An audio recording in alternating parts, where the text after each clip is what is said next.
እኔ መጀመሪያውኑ ያንን ሰዓት ስታረግለት ከመጀመሪያ ጀምሮ ሄርሜላ መታ ስጦታ ስትሰጠው በጣም የሚያስጠላ ነገር እንደሆነ እንዳላማረኝ ነግሬው ነበር። ነገር ግን ያንን ሰዓት በምንም ታምር እንደማያልቀው ያው አስረግጦ ነግሮናል። ምንም ማለት አይደለም። እየጎዳ ያለው ራሱን እንጂ እኛን አይደለም። ብዙ ነገሮች አስጠንቅቀነዋል። ከዚህ በኋላ ልጁንም አያይም። ከልጁ ጋር የሚገናኝበት እድል ነው የቆረጠው እና እኔና ሩታ ያለን ሚስጥር እሱን እነግራችኋለሁ። ቤተሰቦች ሰላም ሰላም ሰላም ሰላም፣ ውድ ቤተሰቦች እንዴት ናችሁ? እኔ ደህና ነኝ፣ እግዚአብሔር ይመስገን። በያላችሁበት ለሁላችሁም ሰላማችሁ ብዝት ይበልልኝ እና ቤተሰቦቼ ዛሬ የመጣሁላችሁ የሆነ አዲስ ድብቅ ማናችሁም ማታውቁት ሚስጥር ልነግራችሁ ነው። ያው እንደምታውቁት አብርሃም ሄርሜላ ነው እሺ እንዳላት ታውቃላችሁ። ማርያም ውስጤ በጣም እያረረ ነው እያወራሁላችሁ ያለሁት ማለት ነው። በጣም ውስጤ እያረረ ያው ዝም ብዬ ለእናንተ ፈገግታ ላሳይ ብዬ ነው። ምክንያቱም በእናንተ ፊት እኔ ማዘን አልፈልግም እና ቤተሰቦቼ አብርሃም ይህን ያክል ድረስ ስንለፋበት የነበረው ነገር ከንቱ አድርጎብናል። ምንም ማድረግ አንችልም። ነገር ግን ማለት የሩታን ሚስጥር ወይ ደግሞ ሩታ ምንድን የምታደርገው ከዚህ በኋላ ምን ታደርጋለች ምናምን አይደለም። ሌሎቻችሁ አብርሃም እንኳን ይህንን ነገር በምንም ታምር በፍጹም አያውቅም። ይህንን ነገር እኔና ሩታ ብቻ ያወራንበት ነገር ነው። ከአርብ ጀምሮ ስናወራበት ነበር። ምክንያቱም አርብ ነበር ሄርሜላ ምርጫ የሰጠችው ወይ እኔን ወይ እሷን ምረጥ ምናምን፣ ትወደኛለህ አትወደኝም ብላ የጠየቀችው እና ከዛም በኋላ ስናወራ ነበር አብርሃም ይህንን ነገር ካደረገ ምን እናድርገው ምናምን የሚል ነገር ማለት ነው። ነገር ግን አብርሃም ፈተናውን አላለፍክም። በጣም ስንጠብቅ ነበር። በጣም ማለት ነው። እኔ ማርያምን በዚህ መልኩ ጠብቃለሁ ብዬ አስቤም አላቅም ነበር። በጣም የሆነ እኔ እንጃ አላቅም። ምን ለማድረግ ነው? ቆይ እስኪ አንተ ልጁ በአንተ እንዲወጣ ነው? ልጁ ካንተ ምንድን ነው መማር ያለበት? ሚስቱን አግብቶ ሌላ ሰው ማግባት እንዳለበት ነው የምታስተምረው? ይህ በጣም በቃ እኛን ልፋታችንን ከንቱ ከተትከው። የኛ ልፋት ምንም ነው ማርያምን ምንም ነው። ግን ሩታን የመሰለች ልጅ ለቀ ወደዛች መሄድ እኔ እንጃ አላቅም። እና ቤተሰቦች ምንም ልላችሁ አይደለም እና የሩታ ሚስጥር እኔው ራሴ ነግራችኋለሁ። ይህንን ነገር ደግሞ በሁላችሁም ፊት ነው ማውጣት የምፈልገው። እሷም ይህንን ነገር ተናገር ስላለችኝ ነው ለእናንተም ነግራችሁ ማለት ነው። አልተናገር ምናምን ብትለኝ ለእናንተም አይደለም ወደ ሚዲያ ይዤላችሁ ልመጣ ለሌላ ሰውም ለአንድ ሰው ልናገር አልችልም። እና ስለዚህ ይህንን ነገር ደግሞ ለእናንተው ለራሳችሁ ለሩታ ቤተሰቦች ለሩታ ወዳጆች ይህንን ነገር እነግራችኋለሁኝ። ፊት ለፊት ቆመ ማለት ነው። አብርሃም ሰርጉን እንጠራህና ከደስታ ጋር ስንድራቸው ታያለ እና በጣም እኔ ከፍቶኝ ነው የመጣሁት። ማርያምን በጣም የሚያስጠላ ነገር ነው እያደረገ ያለው። እኔ ይሄን አይነት ነገር አልጠብቅም ነበር እና እንደዚህ ማድረግ በጣም የሚያስጠላ ነገር ነው። አንተ እንደዚህ እኔ በፍጹም አስቤ አላቅም ነበር። ሩታን የመሰለችን ሲለቀ ወደዛች ወደ ሄርሜላ መሄድ ምን የሚሉት ነገር ነው? ልጅስ እሺ ከዚህ በኋላ አታየው? አሁን እኮ ሲጀመር ልጅን ከዚህ በኋላ የምታይበት እድል ራሱ በምንም ታምር አይመጣም። በምንም ታምር ማለት ነው። ልጅን አታገኘውም ከዚህ በኋላ አንደኛ ነገር። ሁለተኛ ነገር ደግሞ ደስታን ከሩታ ጋር ሰርግን ጠራህና ስንድራቸው ታያለ። ይህንን ነገር ደግሞ ጾም ሲፈታ ታያለ። መጀመሪያ ነገርን ነበር አልሰማልክ። ያው አስጠንቅቀን ነበር አልሰማልክ። ከዚህ በኋላ የሚፈጠረውን ነገር ራስ ዋስትናውን ራስ ትወስዳለህ። ምክንያቱም አንተ ምርጫን መርጣሃል፣ እሷም ምርጫዋን ትመርጣለች ማለት ነው። ሰምተኛል። እና ሚስጥሩን ደግሞ ለእናንተ ለብቻችሁ ነው የምነግራችሁ። ይሄ አብርሃም እኔ እንጃ ኖረ አልኖረ እኔ ጉዳይ አይደለም። እኔ ከዚህ በኋላ ስለ አብርሃም ምንም ነገር አያገባኝም። እንደፈለገች ታርገው። መጀመሪያ ነግሬው ነበር አልሰማለኝ። ነገር ግን አሁን በምን እንደመጣችበት አላቅም። እኔ መጀመሪያውኑ ያንን ሰዓት ስታረግለት ከመጀመሪያ ጀምሮ ሄርሜላ መታ ስጦታ ስትሰጠው በጣም የሚያስጠላ ነገር እንደሆነ እንዳላማረኝ ነግሬው ነበር። ነገር ግን ያንን ሰዓት በምንም ታምር እንደማያልቀው ያው አስረግጦ ነግሮናል። ምንም ማለት አይደለም። እየጎዳ ያለው ራሱን እንጂ እኛን አይደለም። ብዙ ነገሮች አስጠንቅቀነዋል። ከዚህ በኋላ ልጁንም አያይም።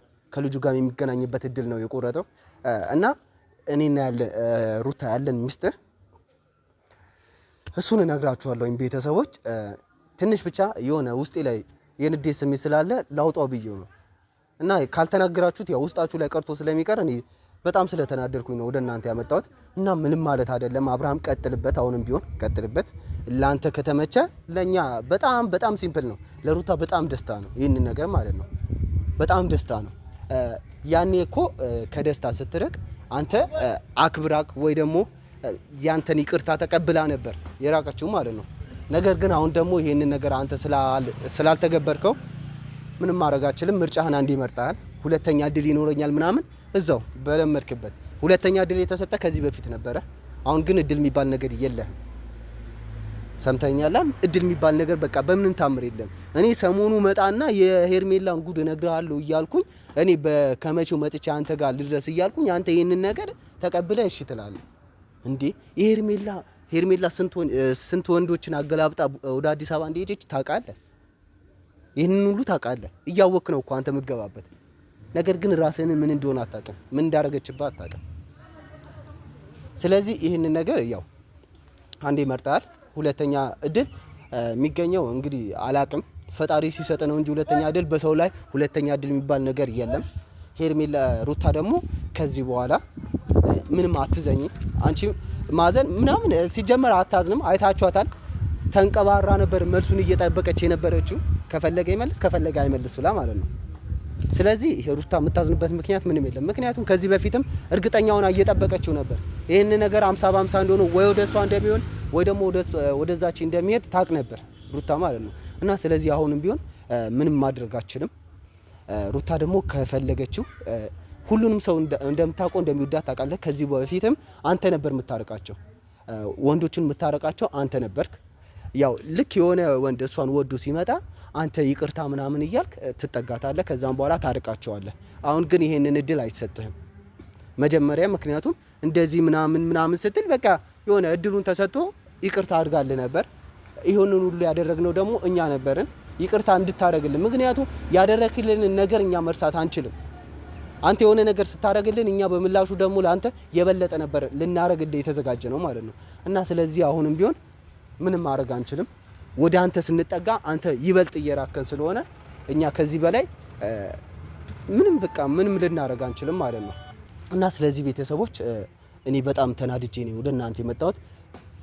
ሰሞኑ የሩታን ልጅ ለማምጣት ወደ አዲስ አበባ ሄዳለሁኝ። ሀሳቤን ቀይሬያለሁ። መጀመሪያ ሊሄድ የነበረው ስለ ሄርሜላ ለአብርሃም ልነግረው ነበር። ነገር ግን አሁን ደግሞ የሩታን ልጅ ላመጣ ነው የምሄደው። ከዚህ በኋላ የአብርሃም ልጅ እያልኩኝ አልጠራባችሁም። ልጆቹ ቀጥታ ይመጣል። ሩታም ትንሽ ራሷን እስክታረጋጋ ድረስ ልጁ ነጋሽዬ ጋር ይመጣና እዛው ይቆያል ማለት ነው። ከኛው ጋር እዚህ ቡታጀራ ላይ ይቆያል እና ሩታ የሚፈለገችውን ነገር እዛ አዲስ አበባ ላይ ሆና ታረጋለች። አብርሃምም እንደፈለገ ይሆና እሷም እንደፈለገች ትሆናለች ማለት ነው። እና ደስታ ያው ሀሳብህን ይሳካላል ከዚህ በኋላ ማለት አንተ ከዚህ በኋላ መዘጋጀት ያለብህ ለሰርጉ እንጂ ለሌላ ነገር አይደለም። በቃ ሰርጋችሁን መቁረጥ አለባችሁ። ሰርጋችሁ በቅርቡ እንደሚሆን የጾም ከተፈታ በኋላ እንደምትጋቡ እርግጠኛ ነኝ። እና ለምንም ነገር እንዳታስቡ።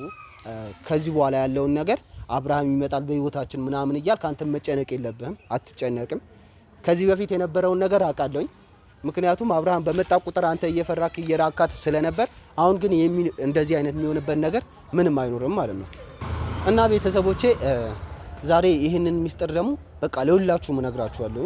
የሆነ እርግጠኛ መሆን ያለብኝ ነገር አለ። በጣም እርግጠኛ መሆን ያለብኝ ነገር ስላለ እነግራችኋለሁ። እና እኔ ምንም ማድረግ አልችልም። እና ሩታ ማርያምን ነው የምልሽ፣ የትም ብትሄጂ መኖር ትችያለሽ። አንቺ የትም ሄደሽ መኖር ትችያለሽ። ልጁን ደግሞ አምጪው፣ ችግር የለውም። ወይ ደግሞ እኔ መጥቼ ወስደዋለሁ። እዚሁ ከኛ ጋር ይሆንና ለትንሽ ጊዜ ረፍት እስክታረጊ ድረስ ከኛ ጋር ይሆናል። ራስን አረጋግተሽ ደግሞ ይዤልሽ እመጣለሁ። እና ምንም ማለት አይቻልም። እንግዲህ አንተ እንደዚህ ከሆንክ ችግር የለውም። እኛም እኮ ማንጨክንበት ምክንያት አይኖርም። ነገር ግን በዚህ መልኩ ነው የጠብቄ አላቅም ነበር። አንተ ምን ብታስነካ ነው ሩታን የመሰለችን ልጅ አግኝተ ሄርሜላን የምትመኙ? እንዲህ አንተ ከዚህ በኋላ እኮ በቃ እድሉን እንኳን ላታገኝ ትችላለህ። በአንድ ቅጽበት ሄርሜላ ስላለቀሰችው እንባዋን ስላነባች ብቻ እሺ ብለህ ተቀበልካት። ቆይ ሁለቱንም አንድ ላይ ልታደርግ ነው እንዴ ሀሳብህ? ሁለት ወዶ እኮ አይሆንም። ግዴታ እኮ በህይወታችን ላይ አንዱን መምረጥ አለብን። ይህንን ነገር ደግሞ በምንም ታምር ስለማይሆን አሁንም ቢሆን አብርሃም ደህናውን ከሩታ ያለህን ነገር ከዚህ ቀን ጀምሮ ታቆማለህ። ያው እኔን እንደፈለግ ማድረግ ትችላለህ። እኔ እንደተቆጣኸኝ አውቃለሁ ይሄንን ነገር ስለማድረጌ ማለት ነው። እኔ አሁንም ቢሆን ሄርሜላ በምንም ታምር ልወዳት አልችልም። አንተ ከሄርሜላ ጋር ያለን ነገር አቁም ምናምን የምትለኝ ነገር አላቆምም። ሁሌም ቢሆን በጥላቻ አይነ ለምን ዘላለም አለምን ካንተ ጋር አትኖርም? ልወዳት አልችልም። ስለዚህ አንተን እየወደድኩ ማለት እሷን እየጠላኋት ግዴታ አንተን እወዳለሁ ማለት ምናምን አብራ ስለሆንክ እሱ አንተንም ልጠላ እችላለሁ። ስለዚህ ምንም ማድረግ አልችልም። አብርሃም ያው እድልህን ነው የጨረስከው። ስለዚህ ደህና ሁን። እኔ ምንም ማለት አይደለም አላ ስለ ሄርሜላ ነገር እንዳላወራ እየነገርከኝ ነው። ነገር ግን አሁንም ቢሆን አወራለሁ። እውነቱን ነው ስለማወጣ አወራለሁ። ሄርሜላ ያደረገችውን ነገር የተደረገላትን ነገር በሙሉ አወራለሁ። በቃ እዚህ ቡታጀራው አልነበረች አወራለሁ። እንትን ከድሮም ጀምሮ ስለማቀ ይሄንን ነገር ታደርጋለህ ብዬ አልጠብቅም ነበር። ስለዚህ ምንም ማለት አይደለም። አንዴ እድልህን ጨርሰሃል። ሁለተኛ እድል የሚባል ነገር የለም። በህይወት ላይ አንድ እድል ነው ያለው ብያቸዋለሁ። ቤተሰቦች እናንተም ብትሆኑ ይሄን አይነት ምርጫ እንደማትወስኑ አውቃለሁ። እና ሩታ ማርያም እንምልሽ ከኛ ጋር ትኖሪያለሽ። ማንም አብርሃምም ሌላ ሰው ምናምን አያስፈልግሽም። እኛው አለልሽ ማለት ነው። እና ችግር የለውም። እኔ እንደፈለኩኝ አኖርሻለሁ አንቺን ማለት ነው። እና ስለዚህ ልጁን ለመውሰድ ቀጣይ ወደ አዲስ አበባ እመጣለሁ። ቤተሰቦች እስከዛው ድረስ ቀጣይ እዛ ልንገናኝ ስለምንችል ደህና ሁኑልኝ።